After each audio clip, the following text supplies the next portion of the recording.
Hey everyone, it's Enigma Hood again, and this time I'm going to be talking about something a little bit different. I'm going to be talking about how to clean your ear, and I have some things here to help demonstrate that.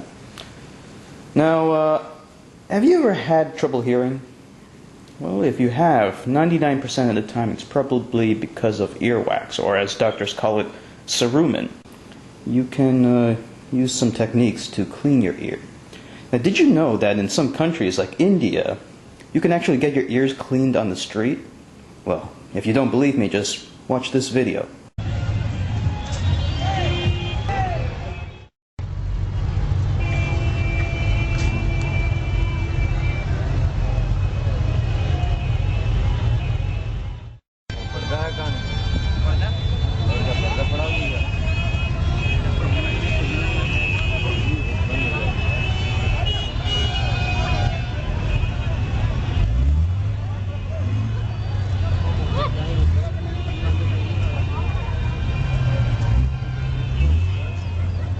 Yeah, it looks a little, I don't know, unsanitary.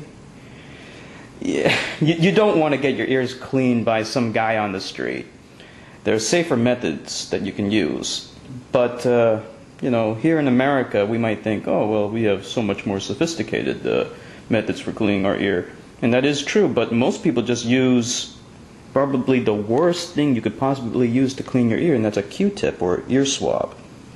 This is the worst thing that you could use to clean your ear, because what this does is it actually pushes earwax deeper into the ear canal, and that will impact against the eardrum, where earwax normally does not accumulate. But don't take my word for it, just listen to this doctor who knows a lot more than I do. Hi, I'm Dr. David Hill, and today we're going to be talking about how to remove earwax at home. Now, people find earwax really disturbing, and occasionally a buildup of earwax may cause a problem like pain or decreased hearing. But for most people, you really don't need to do anything about earwax. Remember, earwax, or cerumen, we call it in medicine, is very protective. Not only does it form a physical barrier preventing bugs and dirt from getting into the ear, but it also forms an acidic chemical barrier fighting off bacteria and keeping them from causing outer ear infections like swimmer's ear. Now, what do you not want to do? You absolutely do not want to put a Q-tip here in the ear canal. What happens, there's generally a little narrowing or twist in the canal about halfway down. And when you go in with a Q-tip, you usually push more wax in than you get out. That can cause an impaction, decreased hearing, even ear infections. You also don't want to flush water forcibly into the ear. Doctors do this sometimes, but we've always looked first to make sure there's not a hole in the tympanic membrane or eardrum, because if you put infected fluid into the middle ear here, you can cause a really bad ear infection. So what can you do? Well, you can instill some ear drops. Those drops can be a homemade solution of half white vinegar and half alcohol. That's especially protective from swimmer's ear. You can also use a little bit of peroxide.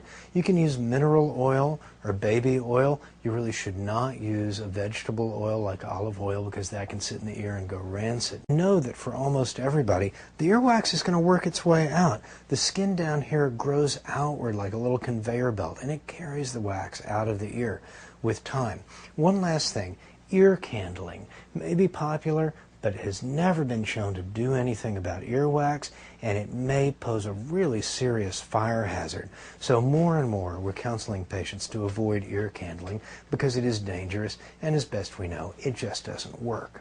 Okay, so we learned a little bit about how to clean your ear. You have to make sure, if you're going to flush it out with any kind of fluid, which is what I'm going to demonstrate today, you have to make sure that you don't have any holes in your eardrum. I don't. So let's get started, I guess. Well, the first thing you'll need is some ear drops. This is what I use. It's your standard ear cleaning kit. Technically speaking, you can actually get away with cleaning your ear with just this package alone, because it comes with everything you need. So let's open it up.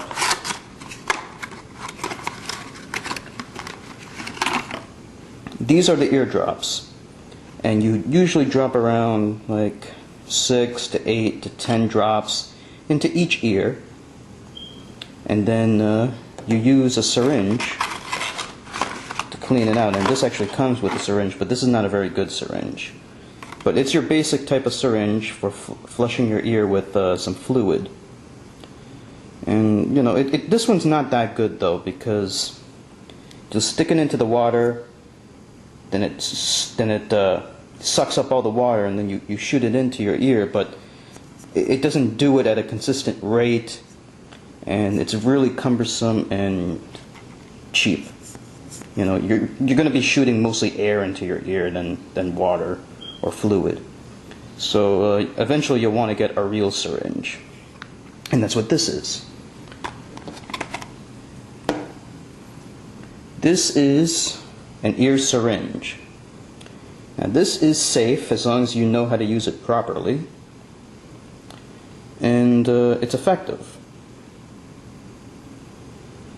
Take a look at it. I got this one on Amazon.com for 12 bucks with free shipping.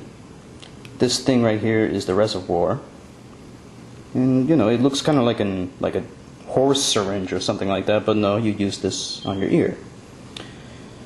Anyway, I'll demonstrate how to use it if I can. I'm only using this with one hand. It's a little difficult to do it, but this is just water. You're going to want to use a warm water, something that's close to your body temperature. Well, no, actually, not close to your body temperature, but just warm. Because if it's too cold or if it's too hot, it's going to make you feel dizzy.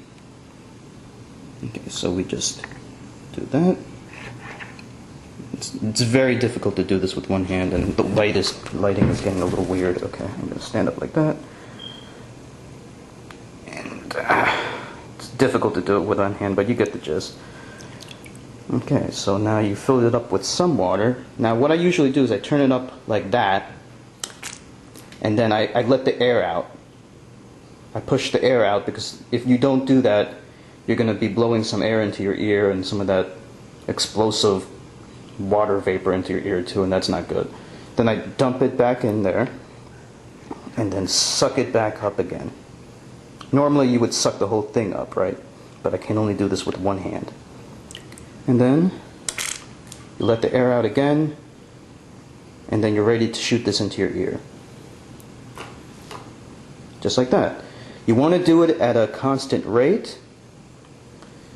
You want to do it at a low rate, not too much pressure, not too little. Just use some common sense and you'll be okay. See? It'll come out if you just put it like that. You want the person to keep their head tilted to the side like that, so that you can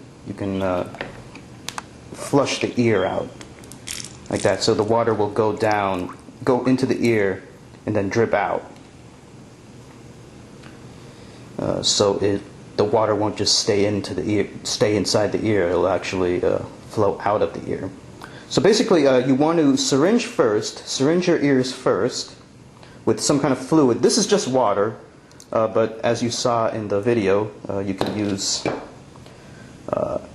baby oil or different kinds of fluid instead, if you prefer. Then I like to use these drops. I drop in 8 into one ear. Have the guy lay down on his side for up to 8 minutes or so. And there's going to be some foaming action. There's going to be bubbles in your ear canal. That's okay. It's going to tickle a little bit, but that's normal. That foaming action is going to loosen up the earwax. Then after 8 minutes or so, you want to tilt your head down and then let the fluid, the drops, flow out, and then syringe again and keep syringing until all the stuff is out of your ear. And then you just do it for the other ear. And that's basically it. Incidentally, you can also use this for shooting water up your butt. Apparently that's how it was advertised. You can use this for cleaning your ear or cleaning your butt. And that's it. I hope that was informative. Thank you for watching.